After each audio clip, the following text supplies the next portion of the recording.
Right, our next speaker. I've talked a little bit about lockdown and the opportunities that it brought. One of my clients at the time was a national networking company. When Boris said close, guess what? No networking. I think Brad, who was the owner, will tell you he was not too sure that online networking would work, but luckily he'd got me in a few months before just to do this membership online thing that a few people might attend if they're up there or down there and couldn't get to a face-to-face. And luckily he did. And there was 4 of us. Anna Fox was one of them. Our next speaker was another one. And Pippa, who's not here. There was 4 of us who spent the first 2 days of lockdown going to bed together and waking up together. And by what I mean by that was the 4 of us in a messenger chat going, shit, how are we going to train 200 team members in 48 hours to use Zoom and network? But we did. 200 team members, meetings from 8 a.m. to 8 p.m., 6 days a week, and a Sunday meeting. Who the hell wants to network on a Sunday? It was bonkers, but it brought us all together, and it made me, I just have such an appreciation for the training that this woman does. If you're into sports, if you're into fitness, and if you're into leadership, get your fast writing pen, get your notebooks ready for the Oarsome, O-A-R-some, Jen Hinds.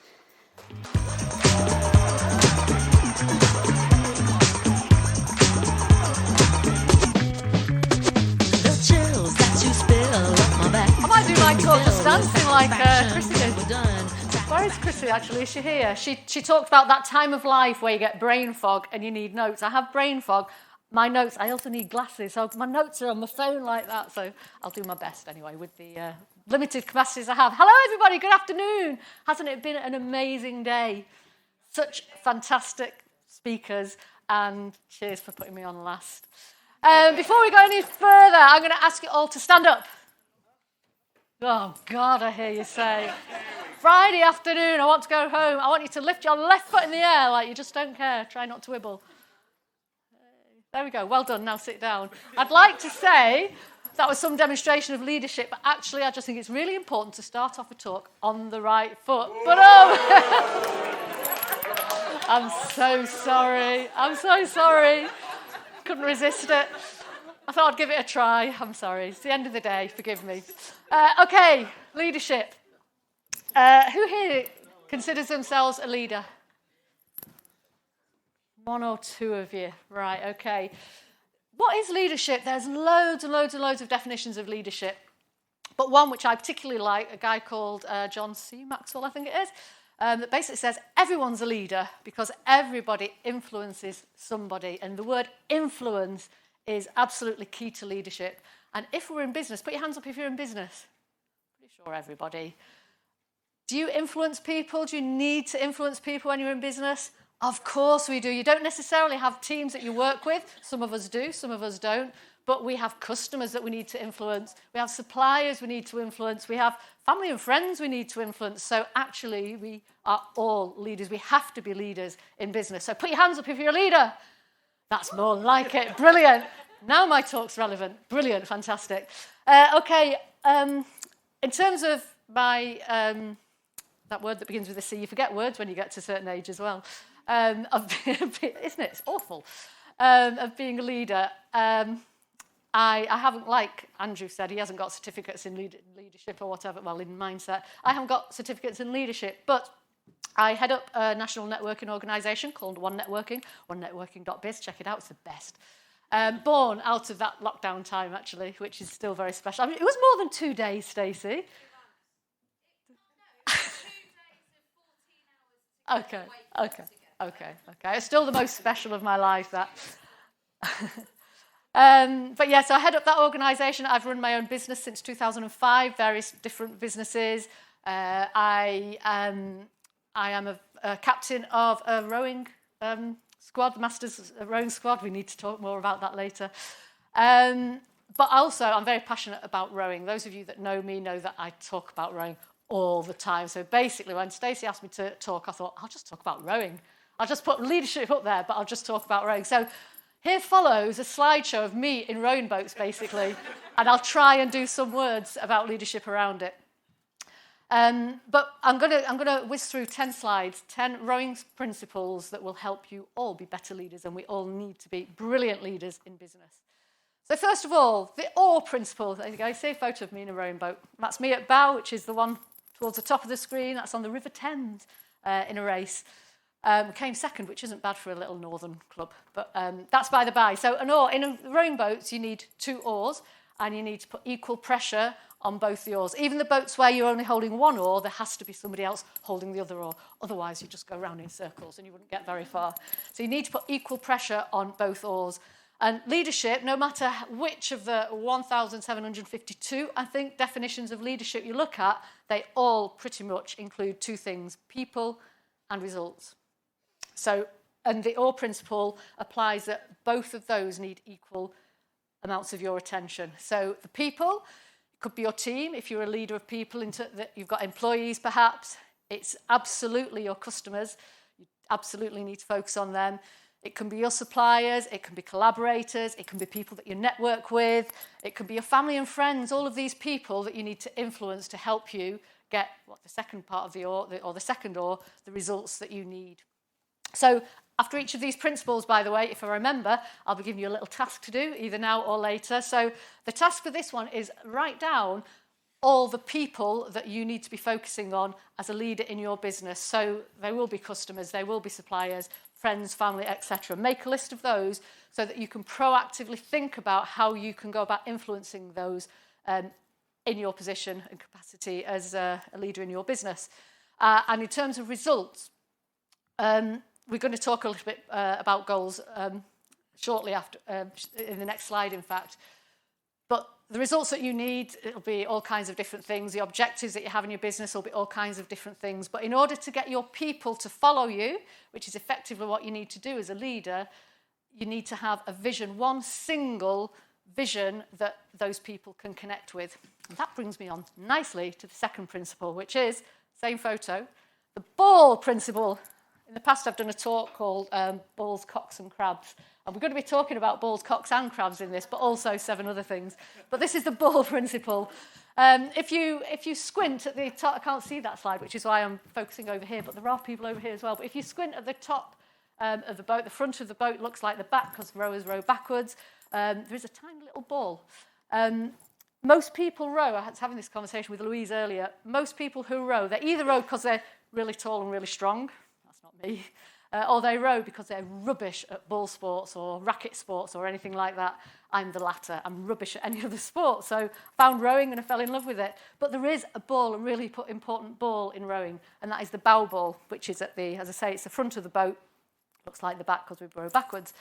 And that is kind of this single, for competitive rowing, which is what I do, that's the single most important thing in terms of the vision, because all we do in rowing, everything we do in terms of training, the aim is to get that ball over the finish line before anybody else, or as fast as we possibly can. And that's the single vision. So everything we do, all our training, everything we do between training, is it going to make that bow ball get to the finish line quicker? There's a book, actually, will it make the boat go faster? It's kind of a similar principle to that.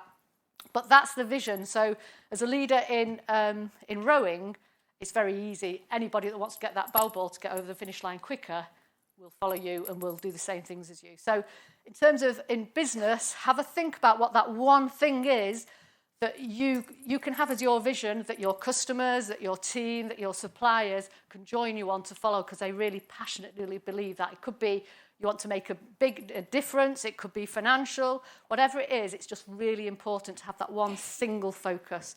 That's your bow ball. Okay, next slide.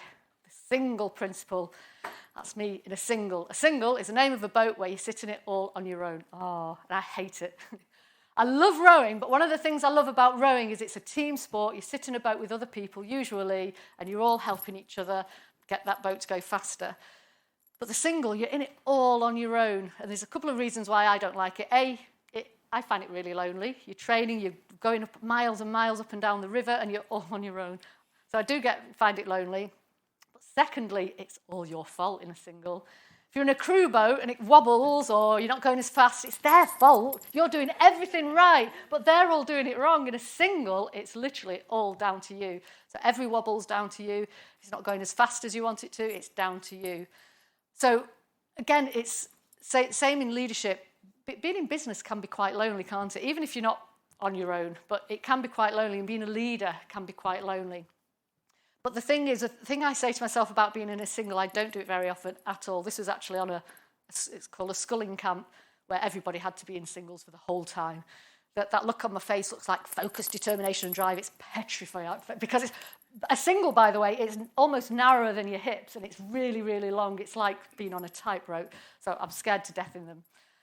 But I always say to myself, if I'm not prepared to row with myself, how can I expect other people to row with me?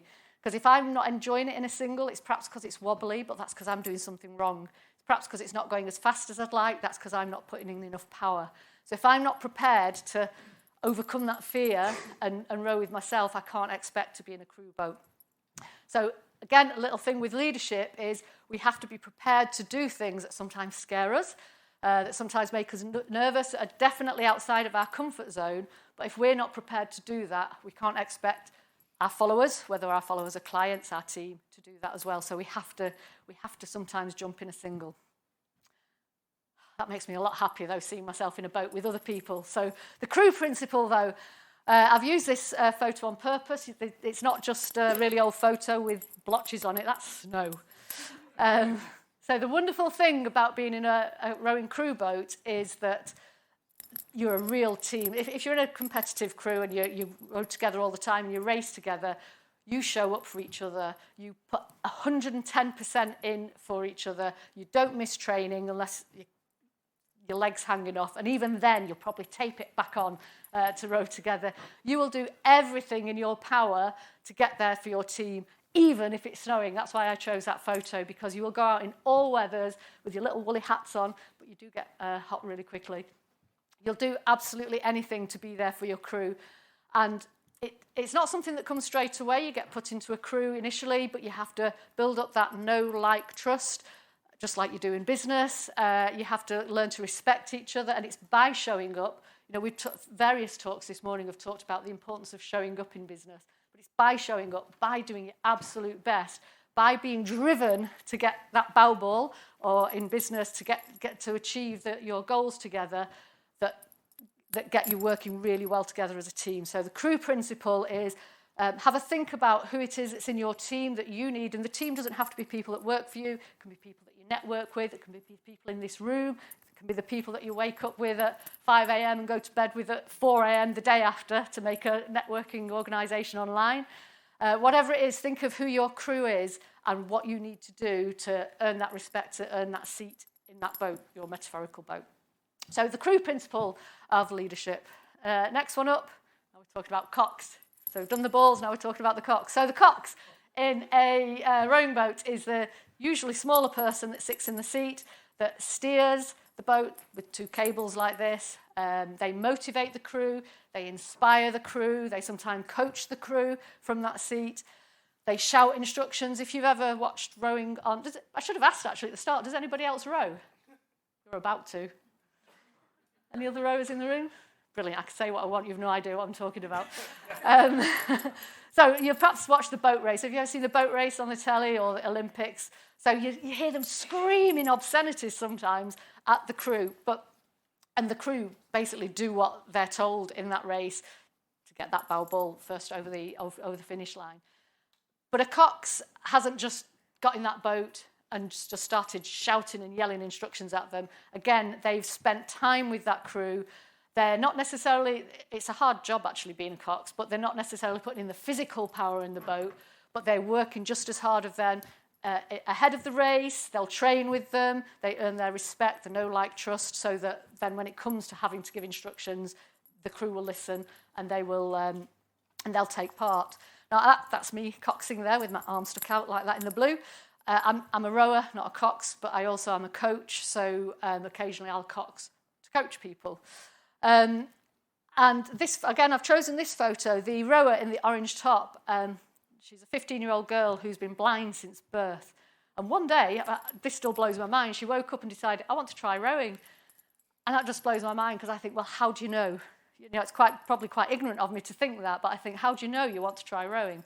Anyway, she did, and she is, and I've got the privilege of coaching her from her very first outing to now. She'll have been doing it about 6 months, I think, maybe not even that.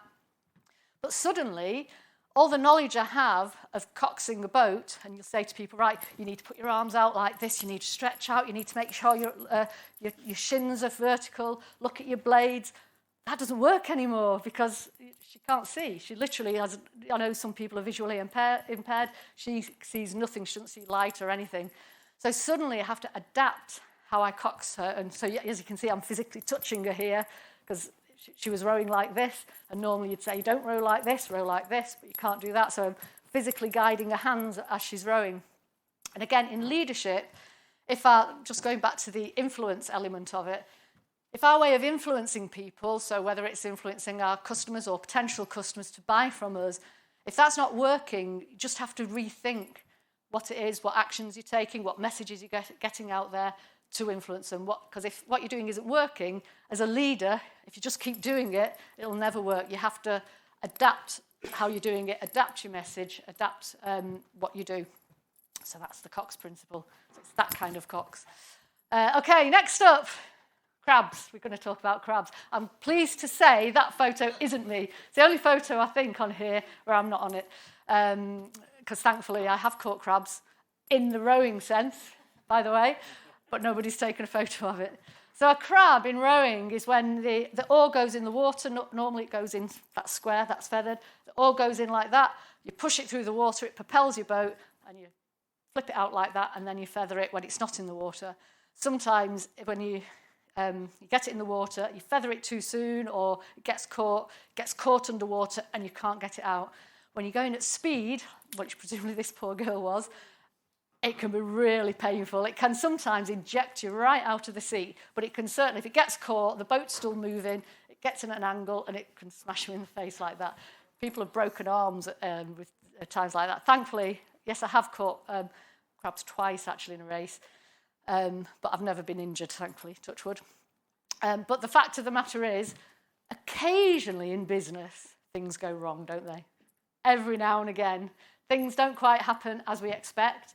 And when you catch a crab in a race, you've kind of got three options. Sometimes it just gets caught and you just square it again and it pops out and you can get straight back into it. So you can just do a tiny little tweak and carry on. Sometimes a crew member behind you can lean forward and help yank it down and yank it out, because if you're going at speed, it can really, really get caught, and then you can carry on. But sometimes you just have to stop the whole boat. In the middle of a race, it's the hardest thing to do, but you have to just stop, get your oar out cleanly, and then go again. And again, when it comes to leadership, when things go wrong, it's kind of down to you as the business owner, as the leader, to figure out what strategy you need to take when you catch crabs, or a metaphorical crab in your business.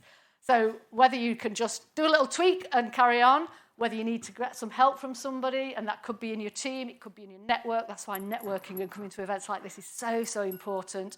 Or whether you just need to just take a step back, review, and then ready to carry on again. So you will all catch crabs at some stage in business. You heard it here. But there are always ways to get over it.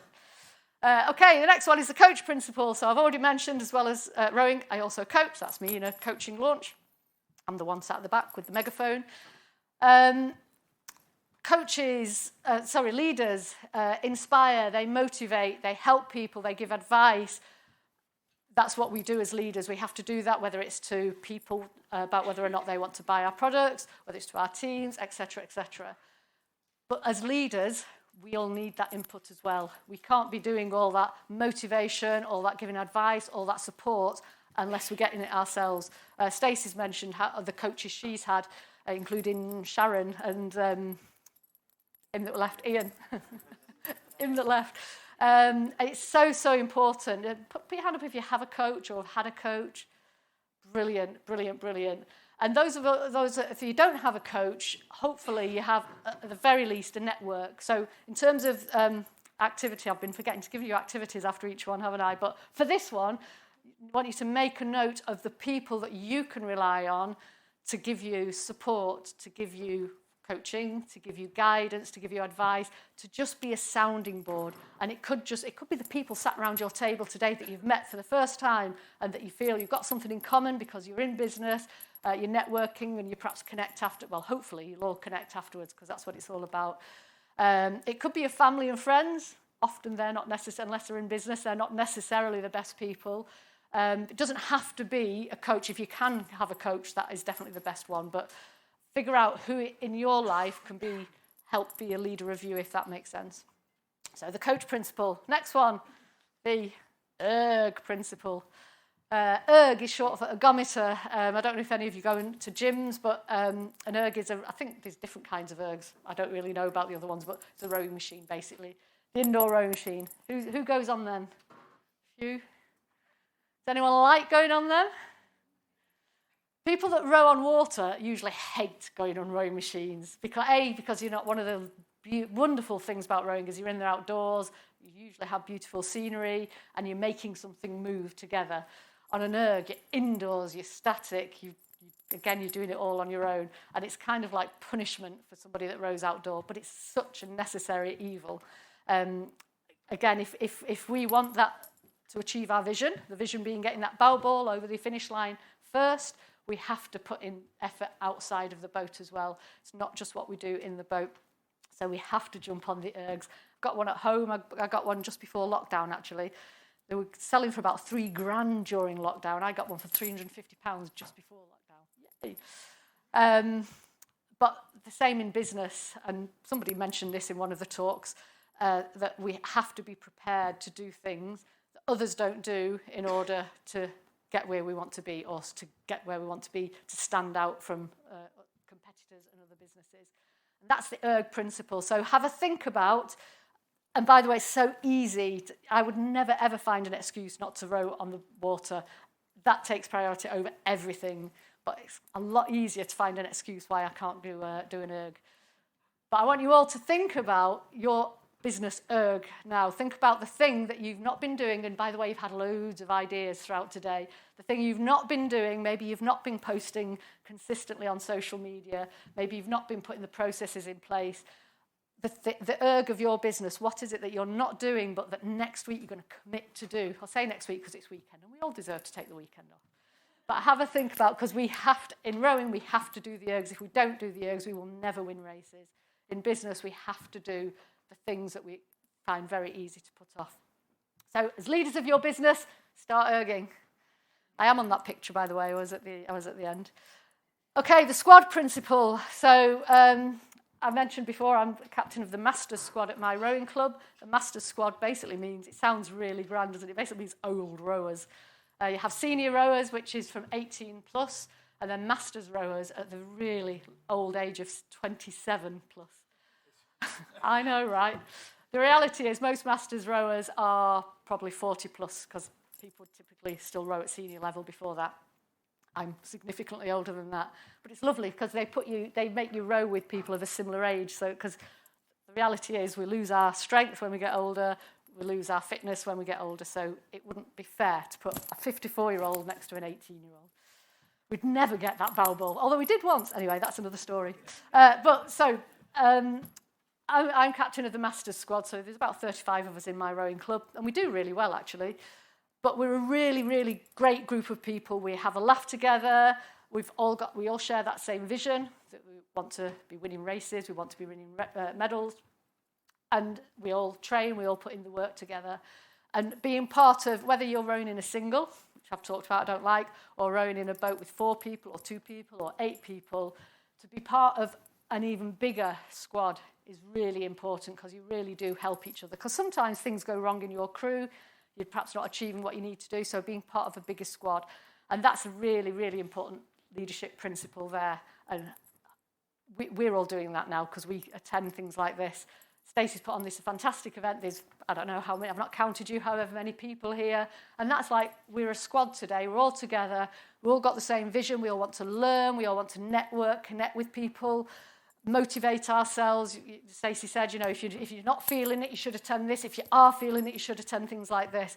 So we'll all leave this loads of ideas, really fired up. And that's being part of a squad. So make sure your activity, make sure that you've got a squad in place. So it could be a networking group, it could be a Facebook group. Obviously, it goes without saying, the Business Success Network on the Facebook group, all the events that Stacey runs. It's just a really important part of leadership. In addition to that, trying to get your customers, because getting more customers is something that probably most people in here want to do, but having them feel like they're part of your squad is so, so important. Have you ever heard of the loyalty ladder, I think it's called? I'm sure even if you have not heard it called that, you'll have probably heard of it, whereby your potential customers fall into one of, I think it's 5, 6. I'll tell you when we talked about this yesterday. So the first level, anyone in your target market is a suspect. It doesn't mean that they've committed a crime, but it just means that they have the potential to need your product or service. So loads of people will be your suspect. So it's like it'll be in a kind of triangle. The next level up is a prospect. So the first level is suspect. They don't know about you, but they could use your product. They could benefit from it. Next one up is a prospect. They now know about you because you've been doing all these posts on social media. You've been marketing yourself like rock stars. So they've heard about you. They're interested, and they've taken some kind of action towards you. So that could be taking your business card today. It could have been scanned your QR code, easy for me to say, QR code and connected with you on LinkedIn or whatever. Or they could have signed up to your newsletter or downloaded your free PDF. So that's a prospect. Next one up is a customer. It's probably quite obvious what that is. They've spent their hard-earned cash with you and bought something from you. Next one up is a client. So they've bought from you, and then they bought from you again, and bought from you again, or signed up to a subscription-based product. Next one up is an advocate. So they bought from you, and they think, oh, you're brilliant, and they tell other people that you're brilliant. They really, really think you're fantastic. Next one up is a member, so that's kind of like the squad principle. It doesn't mean that you have to have a membership business, but they really feel like they belong. They belong to your business. So everybody here, we feel like we belong to Stacey's network, or the Business Success Network, because it's a great group. There's so much support on the Facebook group, at the events and things like that. So we're part of Stacey's squad. Yay! And it's ace, and it's a brilliant squad. So that's that level. And then the level at the top is raving fan level. So that is all of the things before, but they will go out, and somebody talked about it. I'm so sorry, I'm rubbish with names. Talked about it in one of the talks where you no longer have to say what you do. They say follow. No, it's not look at me, it's look at them. And so in terms of thinking about being a leader of clients and customers, trying to get your clients and customers to go up a level as often as you can. They're not all going to go up to raving fan, but keep working on. So the processes that Chris talked about, have processes in place to get your clients and customers, to lead them, to influence them to raving fan status, which leads me nicely onto the blazer principle, rowing blazers. That's a photo of Henley-on-Thames. That's probably the most famous rowing regatta in the world. People come from all over the world. There's hundreds and hundreds and hundreds of crew from everywhere. I've never competed in that. I never will, because I'm far too old, far too short, far too lots of other things. However, we go over here and we support, and we put on our rowing blazers. Rowing blazers are notoriously garish and look awful. You wouldn't wear them in any other circumstance except at a rowing event. But what that does, that shouts loud and proud, we're from Warrington Rowing Club. We've got bright blue, bright yellow, bright white stripes, and we all look like we belong. We haven't all got them on. They'd only recently been delivered, and they hadn't all arrived, but that's by the by. But that's what, you go to Henley. Has anyone been to Henley Regatta? So there's blazers all over, aren't there? And people wear their rowing colours. And that's the height of the raving fan. So as a leader, if you can get your customers to metaphorically wear your rowing blazer and be proud no matter what that blazer looks like, then that's the absolute pinnacle of leadership. That's influencing people to the extent they believe so much in what you do. You have to believe so much in what you do first. They believe so much in what you do. They want to belong. They want people to know that they're your customer, that they will wear your awful stripy blazer. Obviously, it doesn't have to be awful, but rowing blazers are. And that leads me to the final point, the winning principle. Yay, we do win medals. So the winning principle, obviously being a leader, being a rower, winning is what we want to do. Being a leader, winning is what we must do. But when I say winning, it doesn't necessarily mean just achieving everything and knocking everything out of the park. Winning is making sure that every situation that happens in your business, you get something from. So obviously, if you're winning new business, great contracts, hurrah, it's obvious you've won that. If you lose a contract, if you lose your best client and you're absolutely gutted, make sure that you win something from that as a leader. You win experience, you win lessons, you win, it's like earlier on when Nigel was saying when you get a no, you learn from that. You stick it on your website as part of your FAQs. Always make sure that you win from every single situation in business. And that will definitely improve your leadership skills in business, which are so essential. So remember, leadership is all about influence. We all have to influence people. We all have to influence so many people. So think about, and by the way, another great saying that I love is, the way we do anything is the way we do everything. So you have to always think about how you're showing up, how people are perceiving you at every moment. I think Chris may have talked about that as well, actually, or somebody has, because we always have the capacity to be influencing people, and that is the number one skill that we need to have in business. So let's go forward and win. Yay!